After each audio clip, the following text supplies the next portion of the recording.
በስመ አብ ወወልድ ወመንፈስ ቅዱስ አሐዱ አምላክ አሜን። ዘላለም ሥላሴ ላይት እግዚአብሔር ካህናት ለምስት ለምትፋጠኑ ወንድሞች ዲያቆናት፣ አባቶችና እናቶች፣ እህቶች፣ ወንድሞች፣ ሕፃናት ጭምር በሉ እግዚአብሔር ፍጹም ሰላምታ እንደምንቆያቸው እንደምንለይሳት ደረሳችሁ። አሜን። ከባህሪ ጌትነት በታች ለእናትነት ከመረጣት በቅድስና ያጌጠች በንጽህና ካሸበረቀች ከእናታችን ከቅድስት ድንግል ማርያምና ከቅዱሳን ባለሟሎቹ ጋር ዘወትር በየሰዓቱና በየጊዜያቱ ስሙ የተመሰገነ ይሁን። ወይንሳ መስቀለ ሞቱ ወይትለወኒ፣ የሞቱን መስቀል ተሸክሞ ይከተለኝ ይላል የማቴዎስ ወንጌል ምዕራፍ 16 ከቁጥር 24 ላይ የምናገኘው ኃይለ ቃል ነው። ስለ ቃሉ የአምላካችን እግዚአብሔር ስሙ የተመሰገነ ይሁን። ዘይፈቅድ ይትለወኒ፣ እኔን መከተል የሚወድ ቢኖር ይጽላ ነፍሶ፣ ነፍሱን ይጥላ።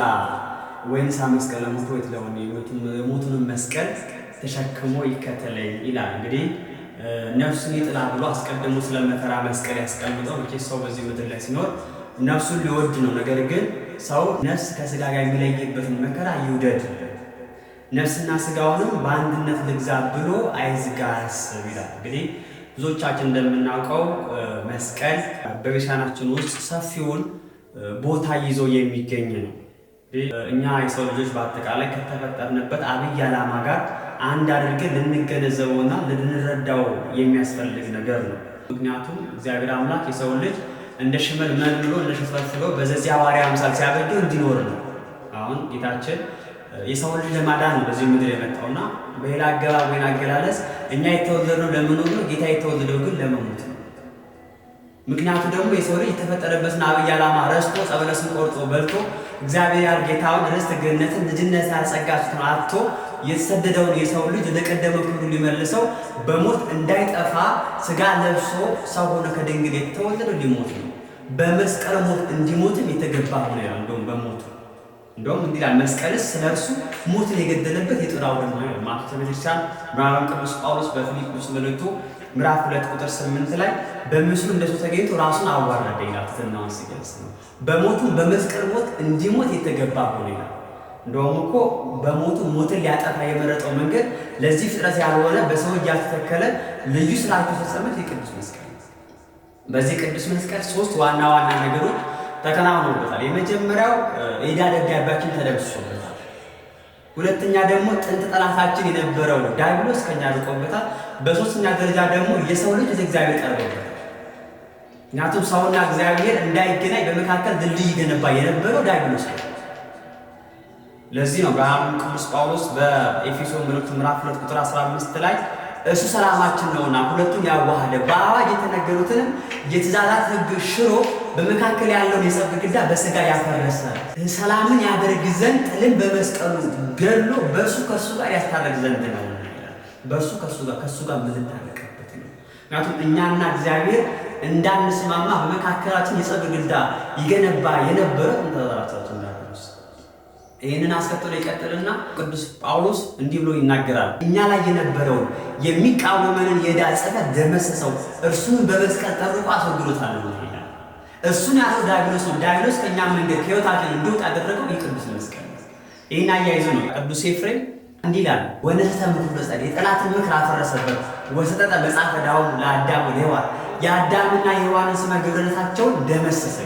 የአዳምና የሔዋን ስመ ግብርነታቸው ዕዳ ደብዳቤያቸው የተደመሰሰው በዚህ አማካኝነት ነው። ታዲያ ምን ዕዳ ደብዳቤ ቢደመሰስ ጥንት ጠላታችን ዲያብሎስ ብርቅ፣ የሰው ልጅ ደግሞ ከእግዚአብሔር ርቆ ነበርና የመስቀል የመጨረሻ ስራው ርቆ የነበረን የሰው ልጅ ወደ እግዚአብሔር ማቅረብ። አሁን አገባብ አይመችም። እግዚአብሔር ወደ ሰው የቀረበበት አንድም የቅዱስ መስቀል። ምክንያቱም እግዚአብሔር የሰው ልጅን ፈጥሮ የራቀበት ዘመን የለም። የሰው ልጅ በሞት ጥላ መካከል ይመላለስ በነበረበት ዘመን እንኳን ለመፍጠር ያላቀውን የሰው ልጅ ለቅጽበት እንኳን ተለየ። በትንቢተ ኤርምያስ ምዕራፍ 23 ቁጥር 5 ላይ እኔ የቅርብ አምላክ እንጂ የሩቅ አምላክ አይደለሁም። እግዚአብሔር የቅርብ አምላክ እንጂ የሩቅ አምላክ አይደለም። ባጭር በብሉይ ኪዳን ጭምር በጸጋ ነው ብንልም በተለየ መልኩ ቅርብ እንደሆነ ተገልጿል።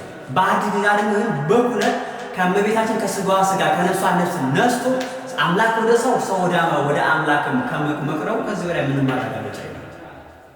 ተገልጿል። እመቤታችን ልጇ ከወለደች በኋላ ማን ብላ ይጠራች? አማኑኤል ማለት ነው፣ እግዚአብሔር ከኛ ጋር ማለት ነው። ስለዚህ የአምላክ ወደ ሰው መቅረብ፣ የሰው ወደ አምላክ የመቅረብ ከዚህ በላይ ምንም ማረጋገጫ የለም። እንደው ቅዱስ ኤፍሬም ሶርያዊ ይላል አቀረበና ወደ እሱ አቀረበ ዘዚያን ሞት ነሳ የኛን ሞት ወሰደ ወልቲያው ሕይወተ ወሀበነ የሱን ሕይወት ግን ለኛ ሰጠ። ተመልከቱ ሞታችንን ወስዶ ሕይወቱን ከሰጠን በኋላ እሱ ወደኛ ቀርቦ የነበረ እኛ ግን ከሱ ርቀን ይመጣ።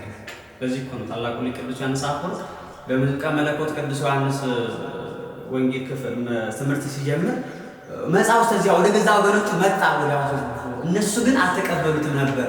ጉለል ለአምኑ በስሙ ላመኑት ለተቀበሉት ግን አለ ወሀበሙ ስልጣነ ከመ ይኩኑ ለእግዚአብሔር የእግዚአብሔር ልጅ የሚሆኑበትን ስልጣን ሰጣቸው። ለእግዚአብሔር ልጅ የምንሆንበትን ስልጣን ያገኘነው የቀደመ ስመ ግብረታችን የዕዳ ደብዳቤያችን ከተደመሰሰ በኋላ ነው።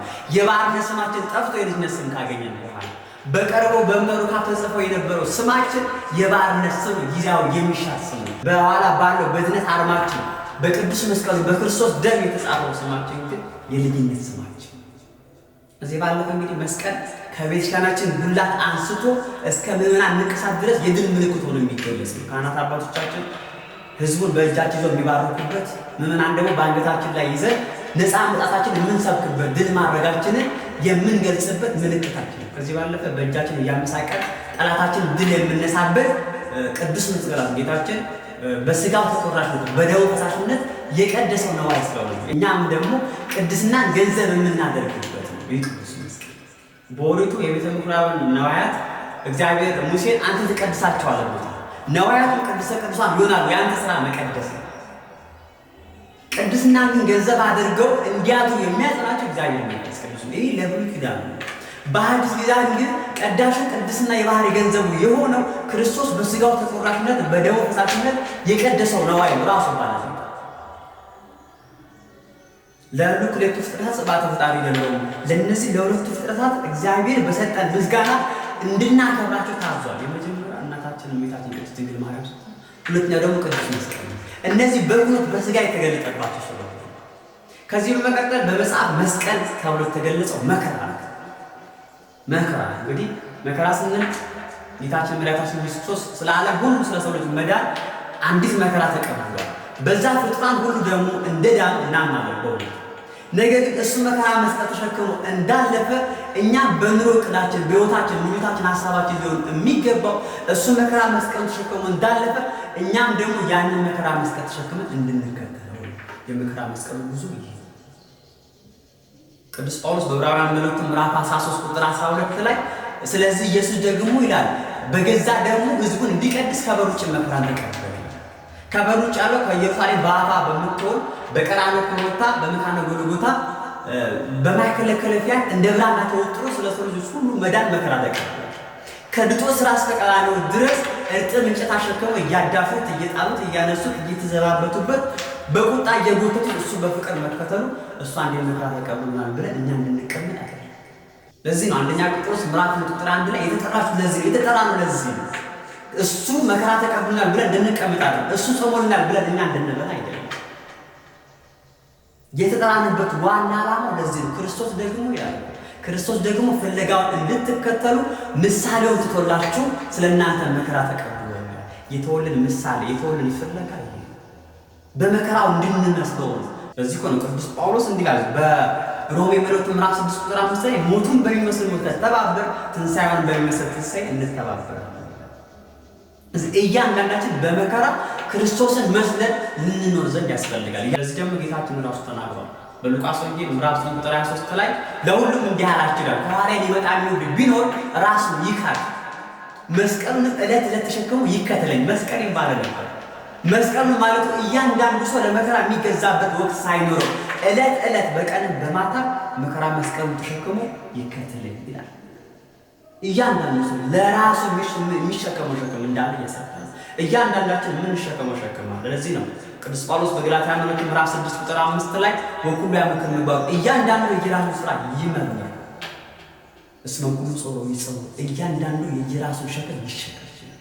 ለማንም አይደለም ለራሳችን የምንሸከመው ሸክም እንዳለ እያሰብን አሁን አስተውሉ። አሁን መከራ መስቀል ተሸክመን ሄደን እኛ እኮ እንደ ክርስቶስ ሄደን እንሰቀልበት አይደለም።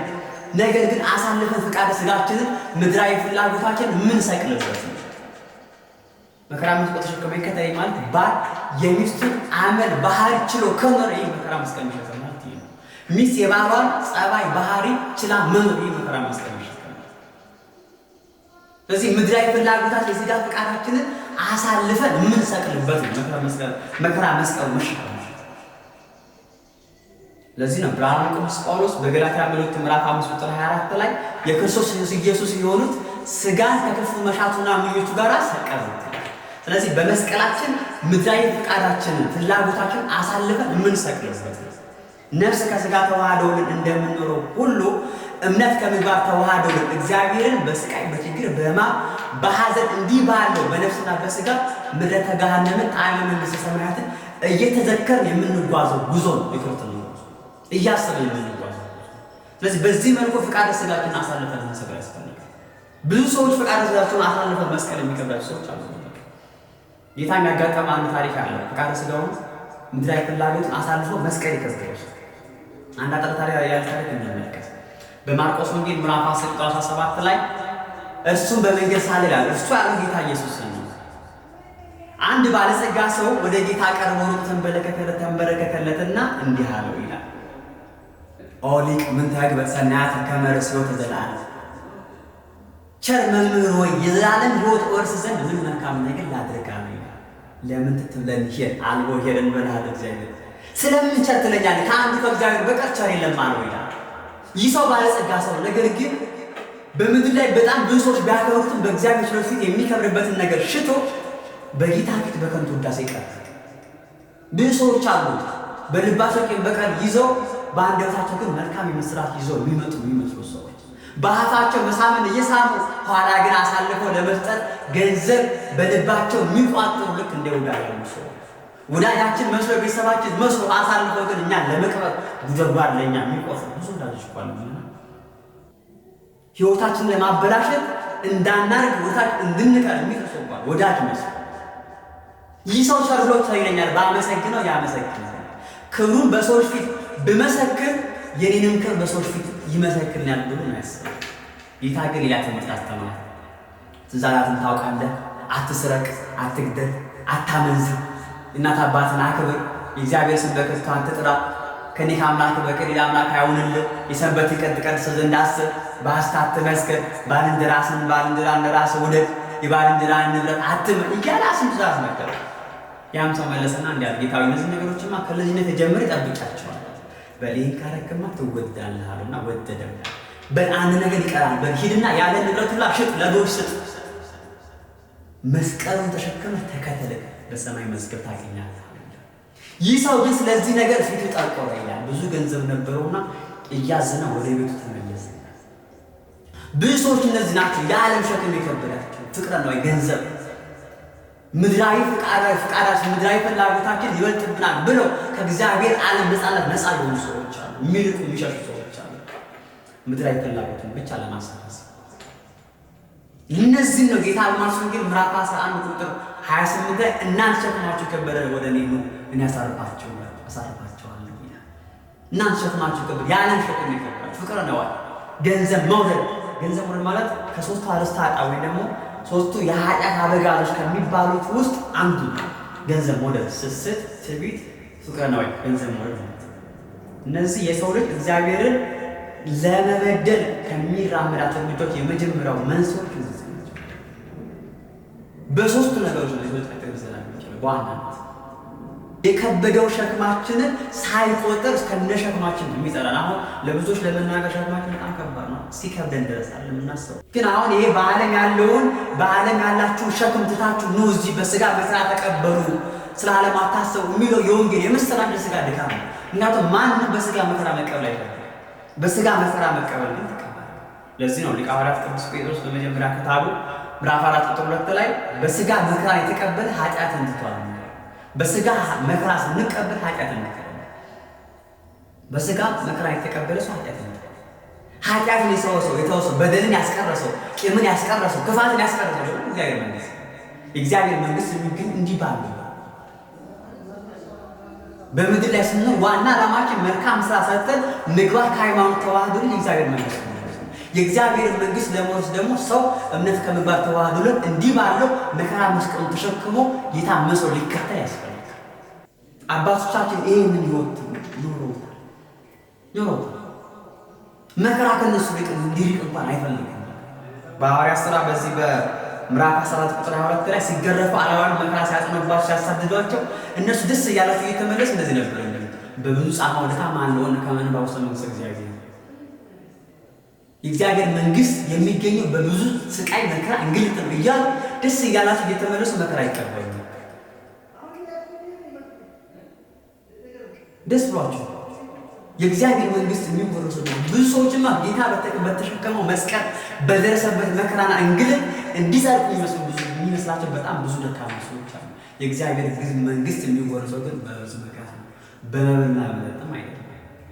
ለዚህ ነው ብርሃን ቅዱስ ጳውሎስ በሮሜ መልእክቱ ምዕራፍ 14 ቁጥር 17 ላይ የእግዚአብሔር መንግስት ጽድቅና ሰላም በመንፈስ ቅዱስ የሆነች ደስታ ናት እንጂ መብልና መጠጥ አይደለች። ብዙዎች የእግዚአብሔር መንግስት በመብልና በመጠጥ ብቻ የሚወረስ ላይ ይመስላል። ስለዚህ ክርስቲያኖች ከመከራ የምንለይበት ህይወት የሆነ ወቅት ላይ ግብፅን ሲመሩ የነበሩት አባት አቡነ ሽኖዳ በረከት ይደረብና ይላሉ። አንዳንድ ሰዎች መከራ በሰፈር ውስጥ ያለ በሆነ መንደር ውስጥ ያለ ይመስላቸዋል። ነገር ግን ያ መንደር ሰፈሩ ራሱ በመከራ ውስጥ ነው ያለው። አንዳንድ ጊዜ መከራው ከኛ ጋር አለ ወይ? በእኛ ውስጥ አለ ወይ? እኛ ያለፍንበት በእኛ ህይወት ውስጥ እየታየ ነው። እያንዳንዳችን ልናልፍበት የሚገባ ህይወት በዚህ ነው። መከራ የተለየ ህይወት ካለ ጠላታችን ቆመን እንመለከት። እውነት እግዚአብሔር ከኔ ጋር በመከራ የተጎበኘን ነው ለመመለስ ነው። እግዚአብሔር ከኛ ጋር መሆኑ ማረጋገጥ ይህንን ማሰብ ያስፈልጋል። ስለዚህ ክርስቲያን መከራ ተቀብሎ መጨረሻው መከራ ነው። በቃ አባቶቻችን በዚህ መልኩ ያለ እንደነሱ ይመለከት ሰማዕቱ ቅዱስ ጊዮርጊስ ለዚህ ነው ሊቁ እንዲያለ ጊዮርጊስ ስቃይ ሆንከ ስቃይ ጊዮርጊስ ለመጣብህ ስቃይ አንተ ስቃይ ሆንክበት አላውያኑ በመንኮራኩር ፈጨው ስጋውን አመድ አደረገው ባየ ላይ በተን ነው ብሎ ሲበትኑ ቆይና ስጋ ነስቶ ከነፍሱ ተዋህዶ እነሆ የክርስቶስ ባሪያ ብሎ መካከላቸው ይቆማል። በምን እንግደለው እያሉ እስኪጨነቁ ድረስ ስቃይ እስኪሆንባቸው አንዳንዴ እንደዚህ ነው። እውነት መከራ እየደረሰብን ከጌታ ጋር ከሆነ እግዚአብሔርን በእኛ ውስጥ ከያዝን ኃይል የሆነ ክርስቶስን በእኛ ውስጥ ተዋህዶ ካለ የሚመጣብን መከራ እንግልት ሁላ ያያላኑ ስለሆነ በእኛ ላይ በረታም ስልጣን የለም።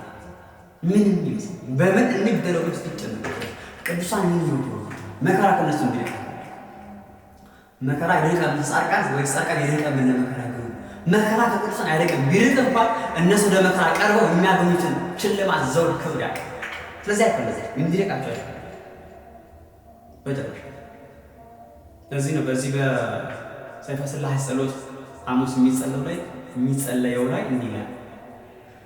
ኦ እግዚእ ኢየሱስ ክርስቶስ አፍተከ በእንተ ኩሉ ግብር ዘአምሳይከለኝ ጌታዬ መድኃኒቴ ኢየሱስ ክርስቶስ ለእኔ ስለሰጠኝ ስላደረክልኝ ነገር አይደለም በእኔ ላይ ብሎት ስላመጣብኝ ችግሮች በአጠቃላይ ስለሁሉ ነገር አመሰግናለሁ። ክርስቲያን እንደዚህ ነው አመስገኝ የሚፈሳ ዋዘ ደስታም ቢሆን ሐዘንም ቢሆን አመሰግናለሁ። ጤናም ለቤት ጤንነት ቢሆን በሽታም ቢሆን አመሰግናለሁ። በሁሉም አመስገን አጣም አገኘም በለጸገም ለህይወት ባለጸጋ ሆነ ወጣም ወረደም አነሰም አደገም አመስገን ይመስል ይጻድቁ ይየውም ታሪክ ነው። በሁሉ ነገር ማመስገን በህይወታችን ውስጥ የሚመጡት እንቅፋቶች ወይም ግን መከራ የሚመስሉ ነገሮች አንዳንድ ጊዜ ለበጎ ነገር እግዚአብሔር ለተሻለ ነገር ሲያዘጋጀ በትንሹ ሊገርፈን ይችላል። ያን ማሰብ ያስፈልጋል።